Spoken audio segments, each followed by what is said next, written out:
సాహితీ మిత్రులకు నమస్కారం. వనజ తాతినేని కథల ఛానల్కు సుస్వాగతం.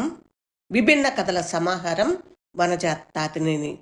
ఈరోజు నేను వినిపించబోతున్న కథ జొన్నవిత్తుల శ్రీరామచంద్రమూర్తి రచించిన సిద్ధుల మర్రి. ఆట కథల పోటీలో ప్రోత్సాహక బహుమతి పొందిన కథ ఇది. సిద్ధుల మర్రి కథ వినే ముందు రచయిత పరిచయం. జొన్నవిత్తుల శ్రీరామచంద్రమూర్తి తెలుగు కథ నవలా రచయిత. చక్కటి అనువాదకులు. హిందీ, కన్నడ భాషల నుండి టీవీ సీరియళ్లను తెలుగులోకి అందిస్తుంటారు.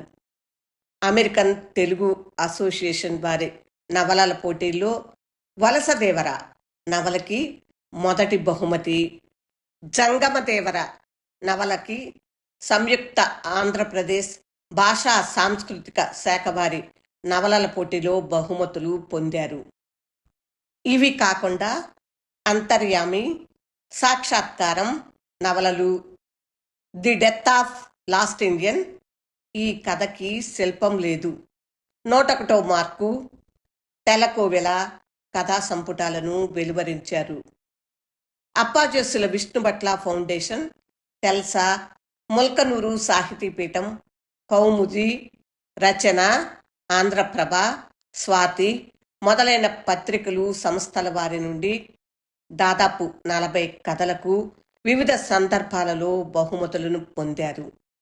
విశ్వర్షి వాసిలి వసంతకుమార్ యౌగిక కావ్యం నేను, బ్రహ్మర్షి ఉమర్ ఆలీషా గారి విజ్ఞాన జ్యోతి మొదలైన గ్రంథాలను కన్నడ భాషలోకి అనువదించారు. కేంద్ర సాహిత్య అకాడమీ బాల సాహిత్య పురస్కారం పొందిన నవలని తెలుగులో భలే తాత మన బాపూజీ పేరున అనువదించారు. రచయిత పరిచయం క్లుప్తంగా విన్నారు కదా. ఇప్పుడు కథలోకి వెళ్ళిపోదాం. సిద్ధుల మర్రి. ఈ కథ ఆదివారం ఆంధ్రభూమి జనవరి 2, 2005 సంవత్సరంలో ఈ వారం కథగా ప్రచురితమైనది. కథ వినండి. సిద్ధుల మర్రి. ఆకాశానికి చుక్కలు, శివును జోటానికి జడలు, సిద్ధుల మర్రి మానుకి ఓడలు, ఎంచిన మొనగాడు ఇంత దాకా పుట్టలేదు. శంభూకుని శిరసు తెగిపడింది ఈ మానుకిందే. విదుర నీతి ప్రవహించింది ఈ మాను ముందే. ఏకలవ్యుని బొటనవేలు గురుదక్షిణగా జారిపోయింది. బ్రహ్మం గారి శిష్యుడు సిద్ధయ్య దూదేకింది ఈ మాను నీడనే. అందుకే దీనికి సిద్ధుల మర్రిమాను అనే పేరు పడింది. అంబేద్కర్ రాజ్యాంగాన్ని చెక్కింది కూడా ఇక్కడే. శివయ్య అంటే అమ్మ అయ్యా లేని బిడ్డ. అందుకే ఆయన జటల్లో పేలు పడినాయో లేదో చూసేదానికి, కుక్కేదానికి ఎవరూ లేరు. కానీ ఈ సిద్ధుల మర్రి జటల నిండా పేలే పేలు. కొన్ని బుసలు కొడతాయి, కొన్ని కిచకిచలాడతాయి, కొన్ని ఓళలేస్తాయి, మిగిలినవి ఓండ్ర పెడతాయి. కుక్కిన ప్రతి పేను కుక్కలేనన్ని పేలని కంటే గాని చావదు. ఏ కులమని నిన్ను వివరమడిగితే ఏమని చెప్పను లోకులకు. ఎప్పటి మాదిరే పాడుతుంది సిద్ధుల మర్రి. చెవులు దిబ్బెళ్ళు వేసేంతగా కర్ణ కఠోరంగా, గుండెలదిరిపోయేంత ప్రళయ భీకరంగా వినిపిస్తుంది. జటలు విరబోసుకున్న చీకటి దెయ్యంలా కనిపిస్తుంది. 20 ఏళ్లప్పుడు ఇదే పాట కుల, మత, వర్ణ, వర్గ విచక్షణ లేకుండా కోటుమీది గులాబీలా మృదువుగా గుండెను హత్తుకునేది. మరిప్పుడు ఆ గులాబీ కింద నక్కిన కంటకమై గుచ్చుకుంటోంది. ఆ సిద్ధుల మర్రి నుంచి తప్పించుకోవటానికి గేరు మార్చింది రెడ్డమ్మ కారు. పారిపోతుండగా మర్రిమాను కింద నుంచే బయటకొచ్చిన పాపులమ్మ కంగారు పడుతూ పక్కకి తొలగింది. మాను దాటుతుండగా బీడీ ముట్టించుకుంటూ బయటకి వచ్చినట్టే వచ్చి కారుని చూడగానే చటుక్కున నీడలో నక్కిన మాదిగ వెంకటయ్యలో ఏదో తడబాటు. పాపులమ్మ కంగారుని, వెంకటయ్య తడబాటుని చూశాక కూడా వాళ్ళీ విషయం అర్థం చేసుకోలేకపోవటానికి రెడ్డమ్మ చిన్నపిల్ల కాదు, ముస్తూరి రెడ్డిసాని. సూడు పాపులు, ఎవరిని చెప్పినా ఉప్పు ఉప్పే, నిప్పు నిప్పే. అట్ట కాదమ్మా అంటూ ఏదో చెప్పబోయింది పాపులమ్మ. దిగువ పల్లెలో మాలోళ్ళు అందరితోనూ కలుస్తారు. మాదిగోళ్ళు అంతే, అందరితోనూ కలిసిపోతారు. కానీ మాలా మాదిగా కలిసేది మాత్రం జరిగే పని కాదు. ఎగువ పల్లెలో కమ్మోళ్ళు కాపోళ్ళు కూడా అంతే. ఇది రాయి, ఇది టెంకాయి. ముందు పెడితే మొటింకాయలే గాని మురిపాలు వల్లపడవు. అనుభవంతో చెప్తా ఉన్నా ఆ వెంకటగాడి సావాసం చాలించి. మా ఇంట స్వంత బిడ్డ మాదిరితో పెరిగినావు, దానికే ఇంతగా చెప్తా ఉన్నా. లేకుంటే నీకు నాకు ఇన్ని మాటలు దేనికి? రెడ్డిసాని మాటలకు ఆలోచిస్తా ఉండిపోయింది పాపులమ్మ.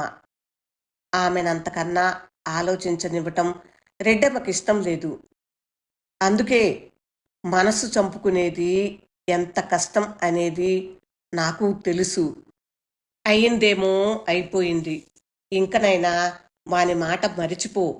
మీ నాయన చూసిన సంబంధం చేసుకుని సుఖంగా బతుకు అంటూ సలహా ఇచ్చింది. అంతేకాదు, బొట్టుబిళ్ళలు చేయించుకోవడానికి డబ్బు కూడా ఇచ్చింది. పాపులమ్మ వినయంగా అందుకుని అలాగేనన్నట్టు తలాడించింది. అంతే తప్ప కులం కాని కులంలో చేసుకున్న మీరు సుఖంగా బతకటం లేదా అని మాత్రం అడగలేకపోయింది. ఆమె యజమాని, ఈమె పాలేరు. అందుకే ఆ ఇద్దరి మధ్య చెప్పటాలు వినడాలే తప్ప అడగటాలు అర్థం చేసుకోవటాలు ఉండవు. రెడ్డమ్మ ముస్తూరికి రెడ్డిసాని మాత్రమే కాదు, ఆ మండలానికి అధ్యక్షురాలు కూడా. వచ్చే ఎలక్షన్లో తెలుగుదేశం తరపున ఎమ్మెల్యే టికెట్ తప్పకుండా వస్తుంది. ఆమె పెనిమిటి రెడ్డప్పరెడ్డి, మంచి పేరున్న కాంగ్రెస్ లీడరు. తంబళ్లపల్లి ఎమ్మెల్యేగా పోటీ చేసి ఓడిపోయినా ఈసారి తప్పకుండా గెలుస్తానన్న ధీమాతో ఉన్నాడు. ఇంట్లో చూస్తే కూతురు పెళ్ళీడుకొచ్చింది. ఆమెకి అమెరికా గుండె డాక్టర్ సంబంధం చూశారు. వాళ్ళకి అంతా నచ్చినట్టే ఉంది. ఆ రాత్రి పడగ్గదిలో ఆ సంబంధం గురించి ప్రస్తావించాడు రెడ్డప్పరెడ్డి. రెడ్డమ్మ నిర్లిప్తంగా చెప్పింది. వాళ్ళు వేరే సంబంధం చూస్తా ఉన్నారట. ఏం బింగి రోగం వచ్చినా అందంట వెనక్కిపోయేదానికి. మన బిడ్డకేం తక్కువైనాదని మూట కట్టుకునేదాకా వచ్చి వెనక్కిపోతే మనకి భయసేనం కాదా? వాళ్ళు వెనక్కిపోయింది బిడ్డను చూసి కాదంట, మనల్ని చూసి వక్కాకు చుట్టిస్తూ చెప్పింది. నన్ను కట్టుకుని రెడ్డరికము గబ్బు పట్టించినారంట. ఆ మాట వినగానే నోట్లో పెట్టుకుంటున్న వక్కాకుల్ని అలాగే పక్కన కొట్టాడు రెడ్డప్పరెడ్డి. ఠూ, వానెమ్మ, అమెరికా పోయినా ఆడంగి బుద్ధులు పోవు. వాడు కాకుంటే వానెబ్బలాంటి సంబంధం తెస్తా. నా బిడ్డకేం తక్కువే? వాని సావు వాడు సస్తాడుగిని, నా మాట విను. ఏమిటన్నట్లు చూశాడు రెడ్డప్పరెడ్డి. తిరుపతిలో మా పెదనాయన చెప్పిన సంబంధం కూడా చూసొద్దాం. ఎట్లా చూసినా ఈ సంబంధం కంటే మేలే. ఆ మాట వినగానే రెడ్డప్పరెడ్డిలో అసహనం బద్దలైంది. దాంతో విసురుగా అన్నాడు, నీకెన్ని తూర్లు చెప్పేది? ఇప్పుడంటే అన్నావు గాని ఇంకెప్పుడు ఆ మాట అనగాకు. అది నా బిడ్డ, దాని మంచి చెడ్డ చూసుకునేది నాకు తెలుసు. నాకు తెలవకుండా ఏ పెదనాయనతోనూ మాట్లాడగాకు. రెడ్డమ్మకి ఇంకో మాట మాట్లాడే అవకాశం ఇవ్వకుండా అటు తిరిగి పడుకున్నాడు. ఏం, అది నీకు మాత్రమేనా? నా బిడ్డ కాదా? మీ వాళ్ళు మాత్రమేనా? మా వాళ్ళు మనుషులు కారా? నీ గొప్పేమిటి, నా తప్పేమిటి అంటూ ఎదురు తిరగటం పెద్ద పని కాదు. కానీ వేడి మీద ఉండంగానే వంచటానికి అది ఇనుము కాదు. మనసు వేడి దిగిపోయినాక కూరిమితో సాధించాల్సిన పని. అందుకే మారు పలక్కుండా ఇటు తిరిగి పడుకుంది. అలా ఎంతసేపు పడుకున్నా నిద్ర పట్టలేదు. తల నిండా ప్రశ్నలు. తమ ఇద్దరి మధ్య సఖ్యతకి, సదవగాహనకి కొదవ లేకున్నా తన వాళ్ళు, అతని వాళ్ళు, తన సమాజం, అతని సమాజం, తనకి, అతనికి మధ్య ఎలా నిలబడగలుగుతుంది? ఎందుకు నిలబడుతోంది? తమ వాళ్ళ సంబంధాన్ని అతనెందుకు ఒప్పుకోలేకపోతున్నాడు?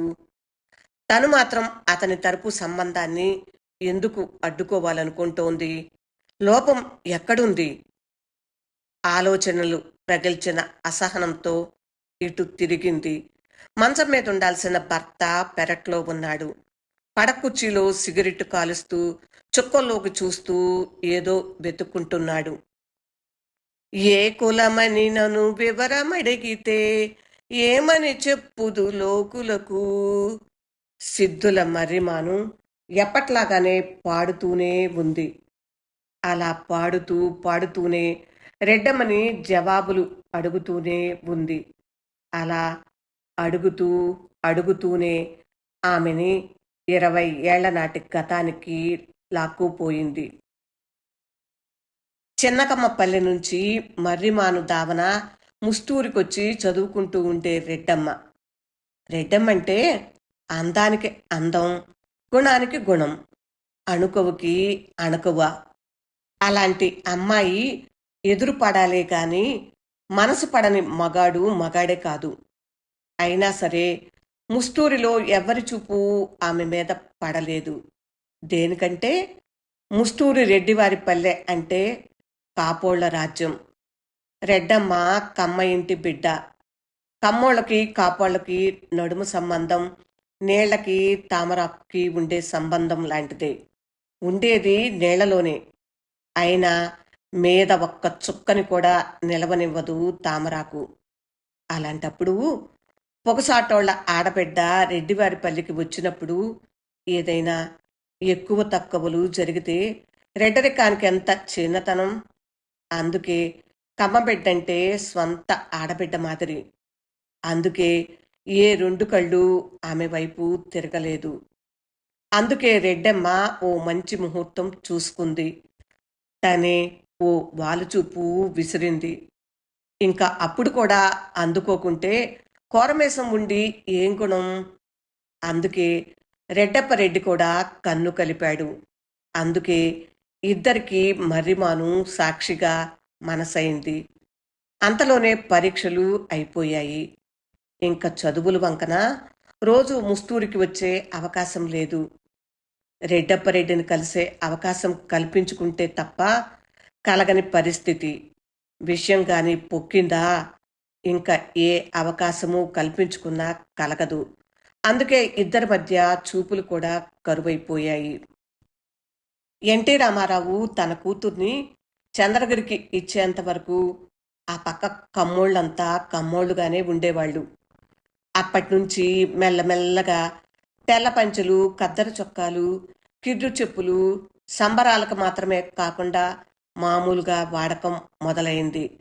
అన్నగారు తెలుగుదేశం పెట్టి అది కాస్త ఊపు మీదకి వచ్చేసరికి కమ్మోళ్ళంతా పూర్తిగా చౌదరులైపోయారు. ఎలక్షన్లు దగ్గర పడుతున్న కొద్దీ ముస్తూరు కనపడ్డమే మానేసింది. ఇలాంటి పరిస్థితుల్లో ముస్తూరిలో మంతనాలు మొదలయ్యాయి. అంతవరకు అక్కడి రాజకీయమంతా ముస్తూరులోనే ఉండేది. ఇప్పుడు కమ్మపల్లెల్లో కూడా మొదలవుతూ ఉంది. అలాంటప్పుడు కాంగ్రెస్ ప్రచారం కోసం కమ్మపల్లెలు తిరగటం అనవసరమని కొందరు, అలాంటప్పుడే ప్రచారం కోసం పదే పదే తిరగాలని మరికొందరు తీర్మానించుకున్నారు. రెడ్డపరెడ్డి రెండో తీర్మానం చేసిన వాళ్లతోనే తిరగటం మొదలుపెట్టాడు. అందరి కారణము ప్రచారం. అతని కారణం మాత్రం రెడ్డమ్మ. కారణం ఏదైతేనేం చిన్న కమ్మపల్లికి పోవటం వల్ల రెడ్డప్పరెడ్డికి మేలే జరిగింది. లేకుంటే రెడ్డమ్మకి పెండ్లి చూపులు జరిగిన సంగతి రెడ్డప్పరెడ్డితో ప్రేమ గురించి చెప్పి ఆ అమ్మ ఇంట్లో దెబ్బలు తిన్న సంగతి, ఈ విషయం తెలిసిన వెంటనే వాళ్ళ పెద్దలు పోయి మాట కట్టుకుని వచ్చిన సంగతి తెలిసేవి కావు. ప్రచారం పూర్తి చేసుకుని వెనక్కి వస్తుండగా మర్రిమాను కింద ఎదురొచ్చింది రెడ్డమ్మ. అటు నుంచి అటే వచ్చేస్తానంది. ఎటైనా తీసుకుపమ్మంది. రెడ్డప్పరెడ్డి వినలేదు. తిన్నగా ఆమెని వాళ్ళింటికి తీసుకువెళ్ళాడు. ఆమె పెద్దవాళ్ళకి తమ ప్రేమ గురించి మర్యాదగా చెప్పాడు. వాళ్ళు వినలేదు. తమ వంటి పెద్ద రాజకీయ కుటుంబం కోరి వచ్చినప్పుడు కాదనటం ఇంటికొచ్చిన అదృష్టాన్ని అడ్డుకోవటం లాంటిదేనని చెప్పి చూశాడు. అయినా వాళ్ళు వినలేదు. తమ వంటి వారిని ఎదురు వేసుకుని బతకటం కష్టమని బెదిరించాడు. అయినా వాళ్ళు వినలేదు. రెడ్డమ్మకి పెండ్లు జరుగుతూ ఉంది. అయ్యవారు మంత్రాలు చదువుతున్నాడు. పెండ్లి కొడుకు సంబరంగా ఆయన చెప్పిందల్లా చేస్తున్నాడు. రెడ్డమ్మ మాత్రం ఆయన ఒకటి చెప్తే ఇంకోటి చేస్తుంది. ఆమెకి మనసులో లేదు. ఇటు ముహూర్తం దగ్గర పడుతోంది. అటు ముత్తైదులంతా తాళిబొట్టుకి మొక్కుతున్నారు. ఆమెకి బొట్టు బిళ్ళలు నల్లనాగు పడగ మీది కృష్ణ పాదాల్లా కనిపిస్తున్నాయి. పసుపు తాడు సంకెలలా కనిపిస్తోంది. అది గాని మెడకి చుట్టుకుందా దాన్ని మించిన చావు లేదు. అయ్యవారు లేచి నిలబడమంటున్నారు. అమ్మలక్కలు జడ నెత్తి పట్టుకున్నారు. పెండ్లి కొడుకు బొట్టు దారాన్ని సరిచూసుకుంటున్నాడు. మేళగాళ్ళు పెళ్లి మేళం వాయించటానికి సిద్ధంగా ఉన్నారు. అంతలోనే వేగంగా వచ్చిందో జీపు. అది ఆగే లోపుగానే అందులోంచి దూకాడు రెడ్డప్పరెడ్డి. తెలుగుదేశం గెలిచినా కాంగ్రెస్ ఓడినా రెడ్డరికం రెడ్డరికమే. ఆ దర్పం చూసి లోపల కుళ్ళుకుంటున్న వాళ్ళు కూడా పైకి మాత్రం నవ్వులు కురిపిస్తున్నారు. లౌక్యం ఎరుగని వాళ్ళు మాత్రం ముఖాలు ముడుచుకుంటున్నారు. ఎవరిని పట్టించుకోకుండా నేరుగా మంటపం దగ్గరికి పోయాడు రెడ్డప్పరెడ్డి. రెడ్డమ్మ కండ్లలోకే చూస్తూ ఒకే మాట అడిగాడు. నీకు ఈ పెండ్లి ఇష్టమేనా? లేదన్నట్లు తల అడ్డం ఊపింది. నన్ను చేసుకునేది ఇష్టమేనా? ఇష్టమే. అయితే రా పోదాం అంటూ ఆమెని మంటపం నుంచి కిందకి దించుతుంటే పెండ్లి కొడుక్కి కడుపు కాలిపోయింది.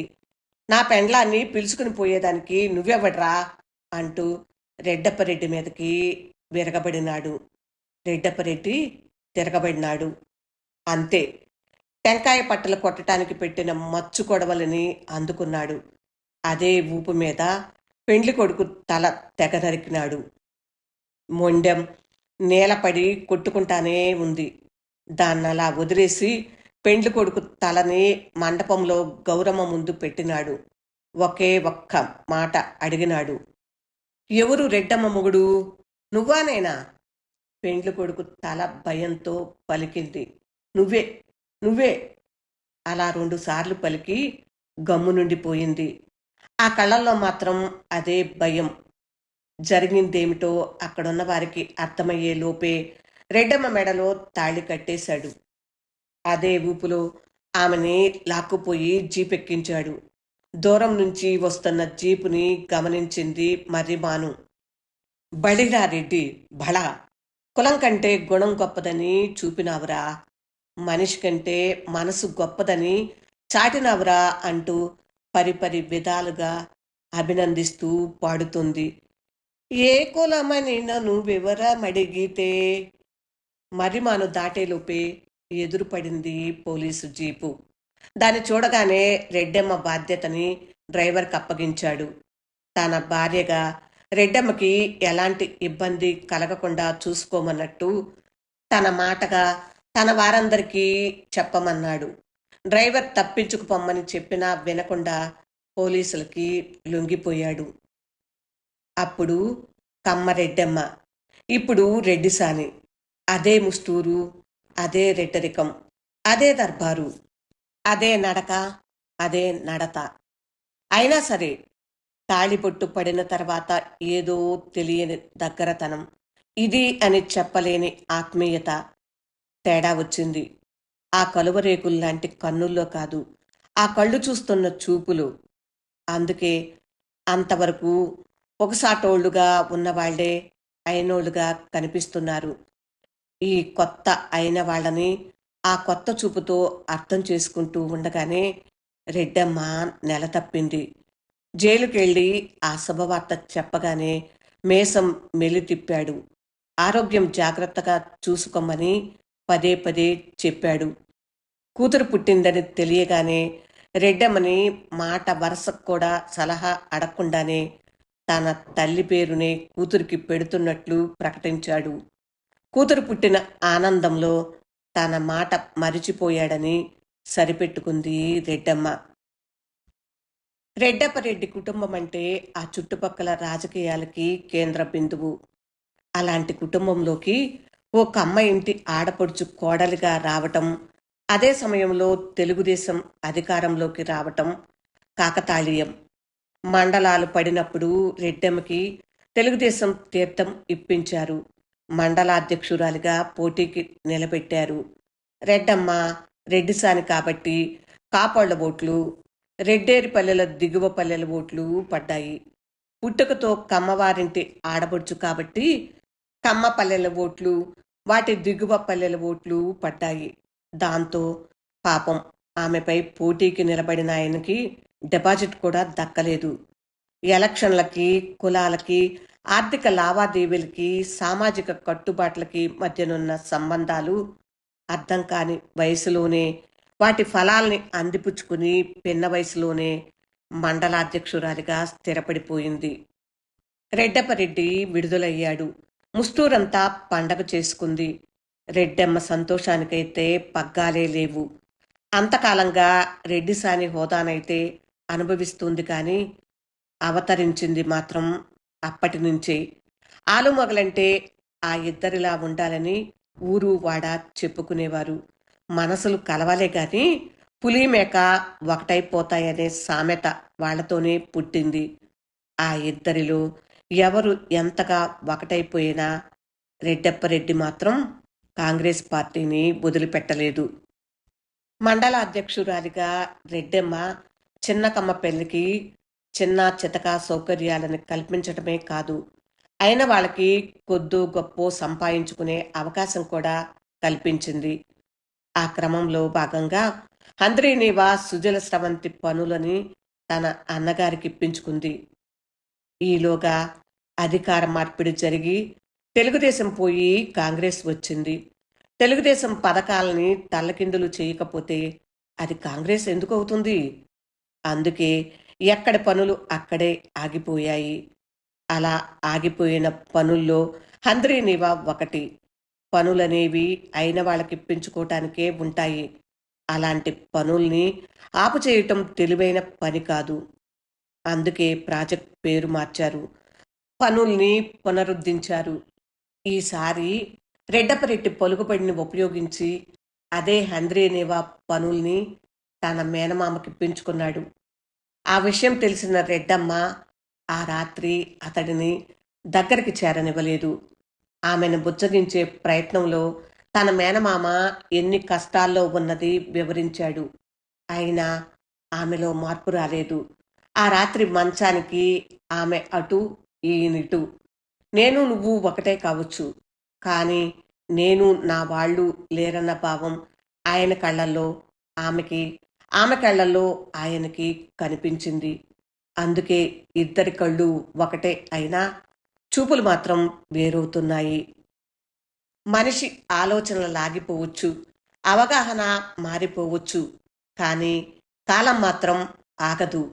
అందుకే సరోజారెడ్డి వయసుకొచ్చింది, చదువులు పూర్తి చేసింది, పెళ్ళీడుకొచ్చింది. ఆమెకి తొలి సంబంధం తెచ్చినవాడు రెడ్డమ్మ పెదనాన్న. పెళ్ళికొడుకు తెలుగుదేశంలో వెలుగులోకి వస్తున్న యువ నాయకుడు, ముఖ్యమంత్రి దగ్గర పలుకుబడి ఉన్నవాడు. రెడ్డప్పరెడ్డికి నచ్చలేదా సంబంధం? దానికి కారణం తమ అల్లుడు రాజకీయాల రంపుకి దూరంగా ప్రశాంతంగా బతకాలన్న కోరిక కొంతైతే ఆ సంబంధం తెచ్చినవాడు రెడ్డమ్మ పెదనాన్న కావటం మరికొంత. అందుకే తను వేరే సంబంధాలు చూడటం మొదలుపెట్టాడు. ఓ మంచి అమెరికా సంబంధం వచ్చింది. కుర్రాడు గుండె స్పెషలిస్టు. తండ్రి కూడా గుండె డాక్టరే. వాళ్ళు పంపిన ఫోటో చూసింది రెడ్డమ్మ. ఆమెకి పెళ్ళికొడుకు ఎంతగా నచ్చాడో, వాళ్ళు తమ ఇంటికి పెట్టుకున్న పేరు అంతకంటే ఎక్కువగా నచ్చింది. దాని పేరు వసుదైక కుటుంబం.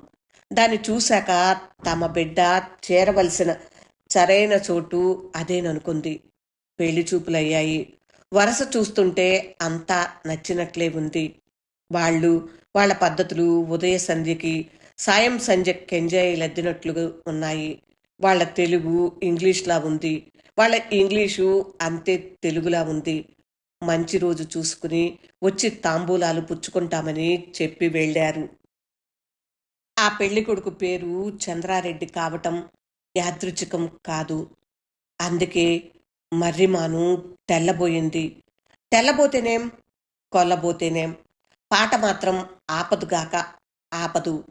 ఏ కులమని నను వివరమడిగితే ఏమని చెప్పుదు లోకులకు. అలా పాడుతూ పాడుతూనే రెడ్డమ్మని మళ్ళీ లాక్కొచ్చి మంచం మీద కూలదోసింది. పిచ్చిమాను, పిచ్చి పాట. ఏకుతూ ఏకుతూ తానే కులమో మరిచిపోయినట్లుంది. అందుకే ఏ కులము లేదని గుడ్డిపాట పాడుతూ కూర్చుంది. ఏ కులము లేకపోతే శైవానికి వైష్ణవానికి సామరస్యంగా బసవన్న వేసిన దారి కొత్త కులంగా ఎందుకు దాపురించింది?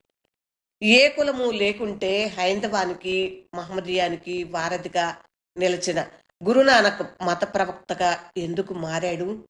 వెనుకబడ్డ కులాల వాళ్ళని ముందుకు తేవటానికి ప్రభుత్వాలు ప్రయత్నాలు చేస్తున్న కొద్దీ కులాల సంఖ్య పెరిగిందే తప్ప వెనకబాటుతనం తరగలేదేం?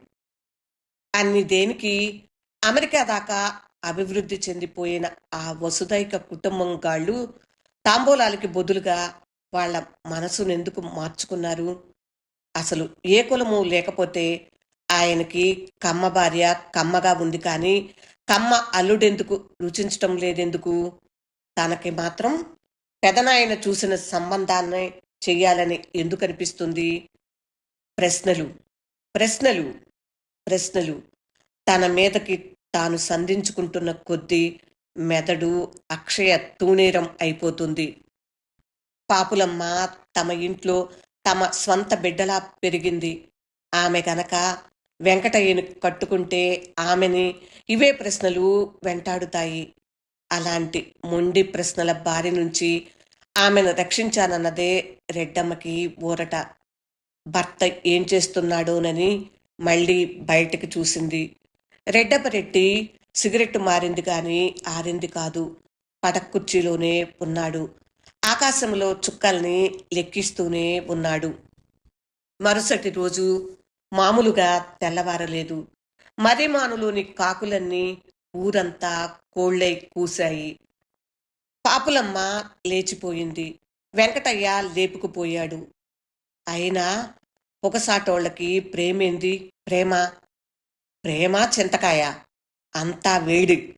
దిగిపోతానే దీని దావా దీనిది, వాని దావా వానిది. రెడ్డేరింట రాణి మాదిరుండేది. ఇంక చెప్పులు చారే గతి. ఎవడిష్ట ప్రకారంగా వాళ్ళు ఊరంతా కాకులయ్యారు, కుక్కలయ్యారు. రెడ్డమ్మ అద్దంలో చూసుకుంటోంది. తన ప్రతిబింబాన్ని వెతుక్కుంటోంది. ఎంత వెతికినా అద్దంలో తన ముఖం కనపడటం లేదు, పాపులమ్మ తప్ప. ఆ పాపులమ్మను చూసి నిట్టూరుస్తూ అంది రెడ్డమ్మ. పిచ్చిదానా, చూస్తుండు. 25 తర్వాత నీ బిడ్డకి నువ్వు ఇదే కథ చెబుతావు.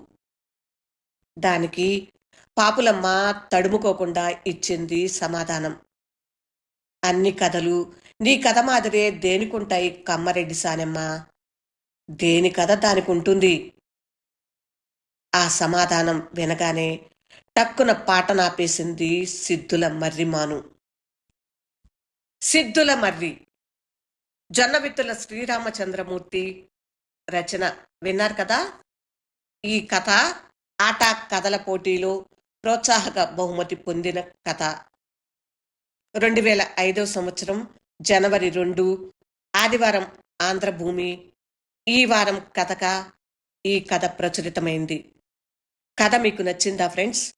నచ్చినట్లయితే లైక్ చేయండి. ఇంకా మీ బంధువులకు, మిత్రులకు షేర్ చేయండి. నా ఛానల్ సబ్స్క్రైబ్ చేయనట్లయితే సబ్స్క్రైబ్ చేయండి. ఇలాంటి విభిన్నమైన కథలెన్నింటినో ప్రతిరోజు వినిపిస్తూ ఉన్నాను. కథ పూర్తిగా విన్నందుకు హృదయపూర్వక ధన్యవాదములు. అలాగే ఈ కథను చదివి వినిపించటానికి అనుమతినిచ్చిన జొన్నలగడ్డ శ్రీరామచంద్రమూర్తి గారికి హృదయపూర్వక ధన్యవాదములు తెలియజేసుకుంటున్నాను. కథ మీకు నచ్చిందా? నచ్చినట్లయితే మీ స్పందనని కామెంట్ బాక్స్లో తెలియచేయండి. విభిన్న కథల సమాహారం వనజ తాతినేని. వింటూనే ఉండండి. వింటున్నందుకు హృదయపూర్వక ధన్యవాదములు. నమస్తే.